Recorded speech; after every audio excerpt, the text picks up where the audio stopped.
All right, again, there is a primary election that's coming up on February 18th, and that will feature the state superintendent of public instruction, Jill Underly, and two challengers. The top two vote getters will advance to the general election on April 1st, and one of those challengers joins us now. He is the superintendent in the Sauk Prairie School District, Jeff Wright. Jeff, good morning. Thank you for being with us this morning.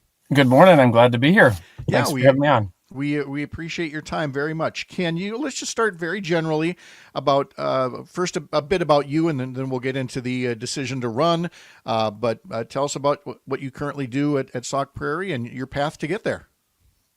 I'd be glad to. Right now, as you mentioned, I'm the superintendent in the Sauk Prairie School District, which is just northwest of Madison, kind of spreading that rural divide between Sauk County and Columbia County and parts of Dane County.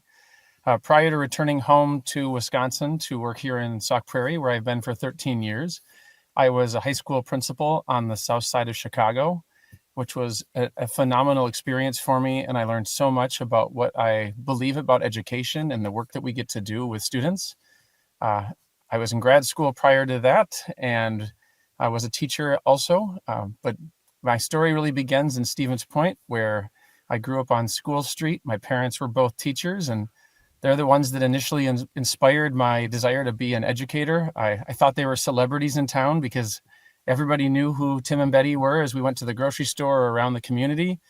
I was excited about the work that they got to do, and that brought me to being a teacher, then a principal, and now a superintendent, and hopefully in a few months to become our 29th state superintendent here in Wisconsin.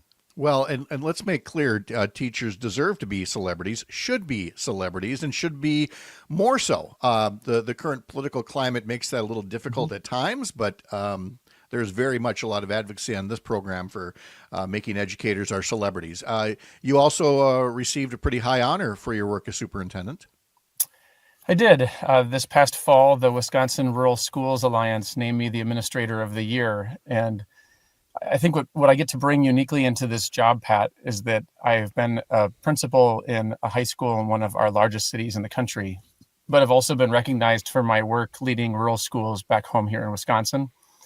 I not only received that award because of the growth we're seeing with our students, but also because we've partnered our school district with our community to solve some larger community problems. We've done a lot of work on advancing our workforce innovation here in the community, expanding programming for medical careers classes and certification that not only our students get to take, but adults in the community also get to come and take these classes through Madison College at our high school, and advanced manufacturing and ag.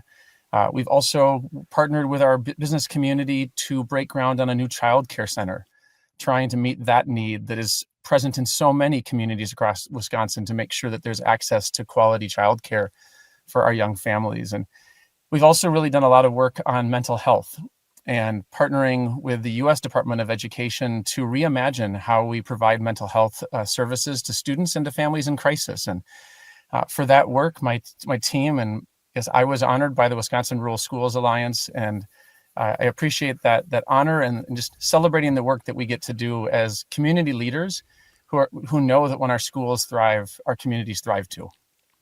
Well, I'm going to say to you what I've said to many other people, myself included.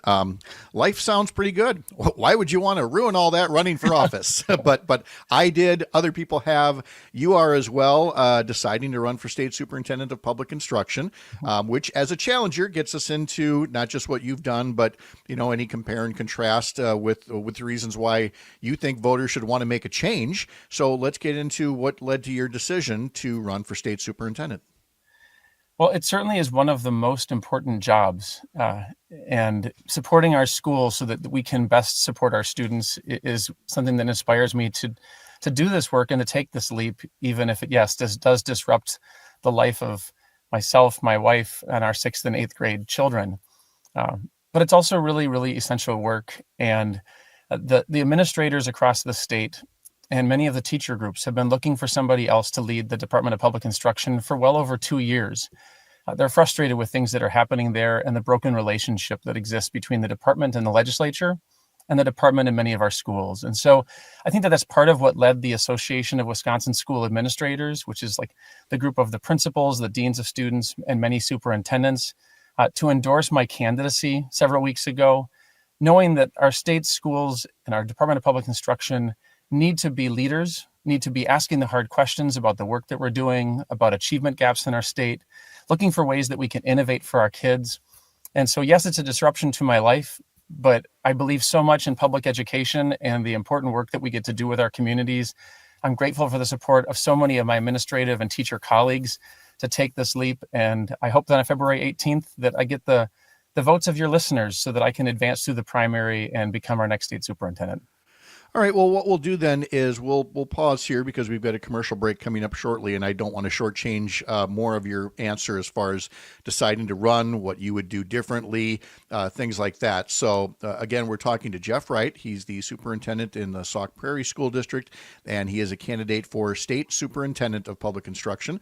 And we'll talk to him more in just a bit. Let me tell you first, though, that in-person absentee voting is now available at your local clerk's office for that election. Go to myvote.wi.gov for ballot and voting and registration information. Now, you may have heard quite a bit about an election for state Supreme Court. Yes, but there is not a primary for that one because there are only the two candidates, Dane County Judge Susan Crawford and Waukesha County Judge and former Republican Attorney General Brad Schimmel. They will be facing off on April 1st. But again, there's a primary for the state superintendent's race, and there may be a local primary as well. So head to myvote.wi.gov to learn more about that.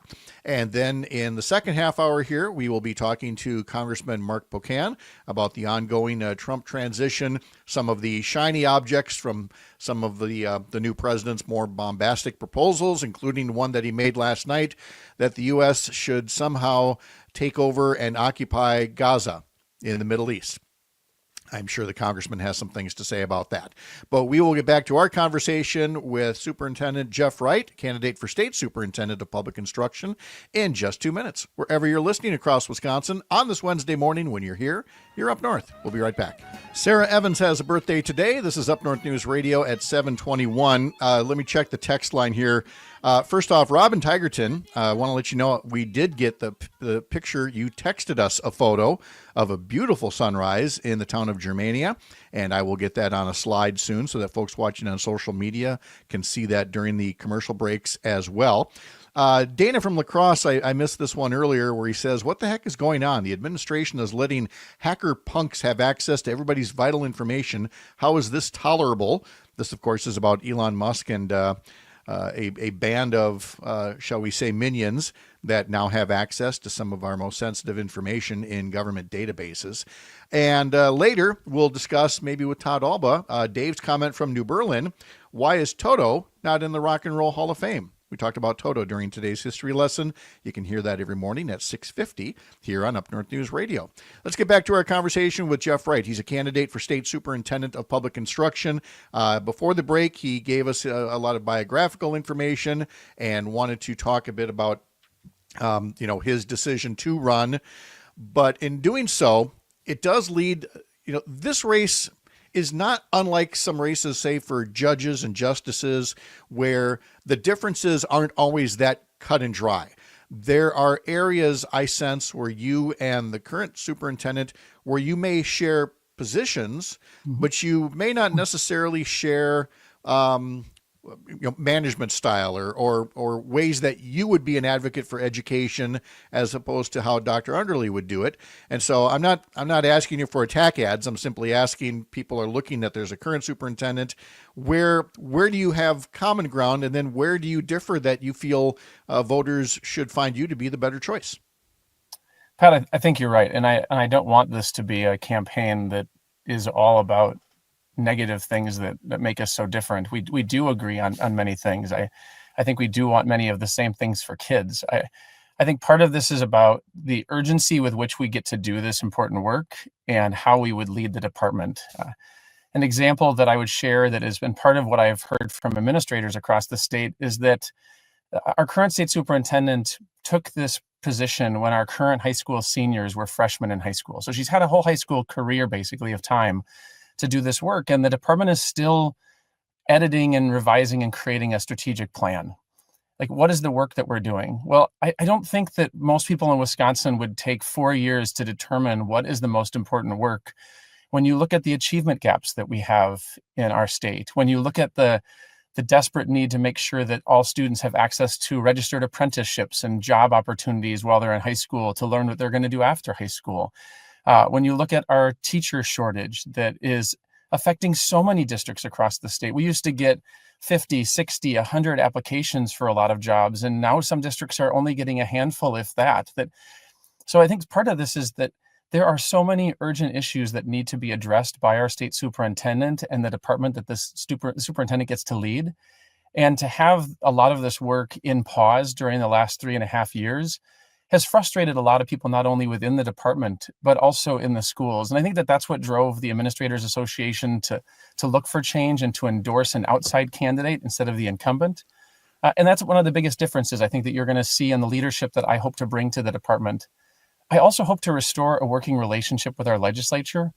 We're never going to solve our school funding formula problems in Wisconsin if we're not sitting at the same table trying to get this work done and stop this over-reliance on local property taxes and referendum after referendum after referendum to fund our schools.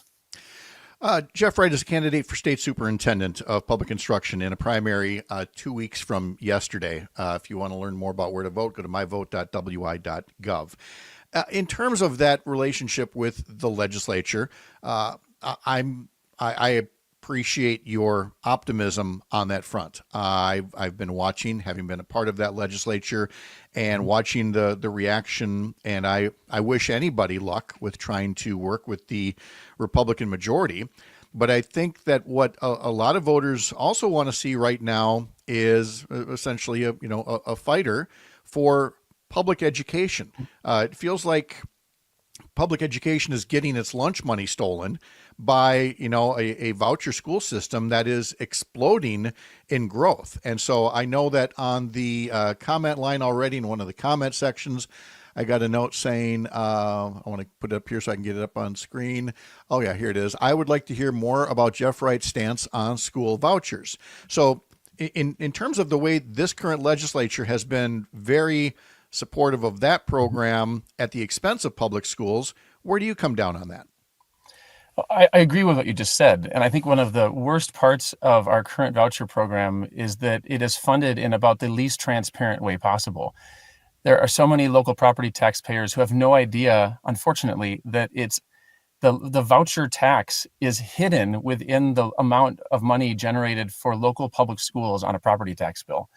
And if you look at your property tax bill, you can see how much that's going to your technical college system or your county government. You don't see how much you're paying for the voucher program, but there are taxpayers across the whole state in school districts that are paying hundreds of thousands, if not millions of dollars into this system. And it looks like that money is going to your local public schools, and it's not. And so that lack of transparency is sneaky. We need to fix that. We also, if schools are going to take public money, we need to hold them accountable. I know of a student who was expelled from a voucher school after they received the payment to serve that kid. And the reason that the student was expelled, the number one reason, was poor handwriting. I mean, that's unacceptable. It's unfair to the student. Well, fortunately, that student was accepted by a public school district right away to make sure that the student was receiving an education. But the dollars stayed with the voucher program while the public school got to serve the student. And it's right that we're serving that student, but that system is showing that the accountability is not there to make sure that we're holding all schools accountable if they're taking public money and serving Wisconsin kids. Jeff, I've got less than a minute, and I apologize for asking for a very short answer over the controversy about standardized tests, test scores, labels. Is this something that is a significant issue, or is this just something that is passing and can be easily dealt with by whoever is the next state superintendent? My short answer is that the timing was terrible and that we are just coming out of the pandemic. Schools need to know year after year whether or not the interventions we put in place to help kids address learning loss, if those interventions and supports were working.